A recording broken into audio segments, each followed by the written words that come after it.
We have some breaking news tonight just into our newsroom. The Grand Forks Animal Shelter, which recently came under fire for unpaid bills, is announcing that they are closing their adoption center, and the Circle of Friends board members have also decided to eliminate their CEO, Laura Lee Tupa, saying more adjustments will be necessary in the future to reach their goal of saving the lives of pets in the community. That's a big change. It all came about when the shelter started sleeping outside in the cold. It was in an effort to raise money, the goal of raising $1 million.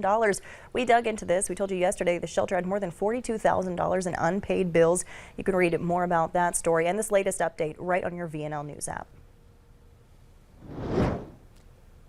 All right, let's take a look at our first headlines on this Wednesday evening. We're going to see fog that will persist into our Thursday. Some areas already have that dense fog, and we'll continue to see dense fog even spreading more across the region. Sunshine comes back for the weekend. In fact, it's going to be very nice out there this weekend. Temperatures trending now in the 30s, going to trend toward the 40s as we head into next week. Again, meanwhile, outside, you look at what's going on in Fargo here, kind of that sort of not just cloudy, but kind of soupy look out there almost. The visibility is a little bit less than maybe you would expect under a normal clear circumstance. 7 miles, 32 degrees of temperature. South wind at 8 makes it feel like it's 25. For Moorhead, we have a temperature of 30 degrees. Grand Forks forecast, again, we got 30 degrees right now. Wind is calm, feels like 30 degrees out there. High temperatures today reached as high as 34 in Fargo. A lot of 30-degree highs out there. You can see them spread out across the board. Thief River Falls, Monoma, Detroit Lakes, then out west, Jamestown, Carrington getting 30 as well. And again, other than Fargo, most areas stayed between about 29 and 31 for that high. Right now,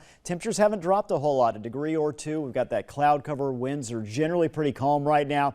Temperatures are going to pretty much hold at bay, maybe drop another degree or two as we head into the overnight hours. You can see visibility, generally speaking, worse in some areas than others. Jamestown down to about a quarter mile right now. Langdon at 1.7. You've been stuck in the fog all day in Langdon. Also, Thief River Falls about 2.5 miles.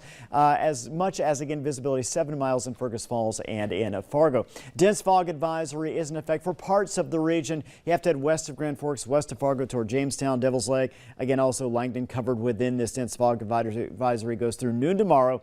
Visibility at times will be less than a quarter of a mile. Take a look at near Jamestown 94 right now, and you can see just off in the distance there, it doesn't take too long before you start to see that fog, that haze. So pretty poor visibility right now.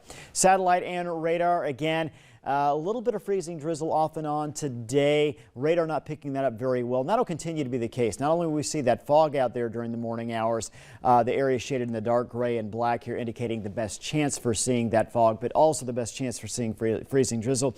And the roads will be a little slick in those areas as well. So something to pay attention to both tonight and tomorrow as temperatures warm up into the upper 20s to lower 30s. Lows tomorrow, again, not dropping very much from where we are right now. A lot of upper 20s, but then our highs tomorrow only in the upper 20s to low 30s. So depending on where you're located, you may only see a shift in the next 24 hours, about 3 degrees either direction. Foggy again, I should say cloudy and foggy on Friday. Then we get to sunshine Saturday, 33, 37 on Sunday.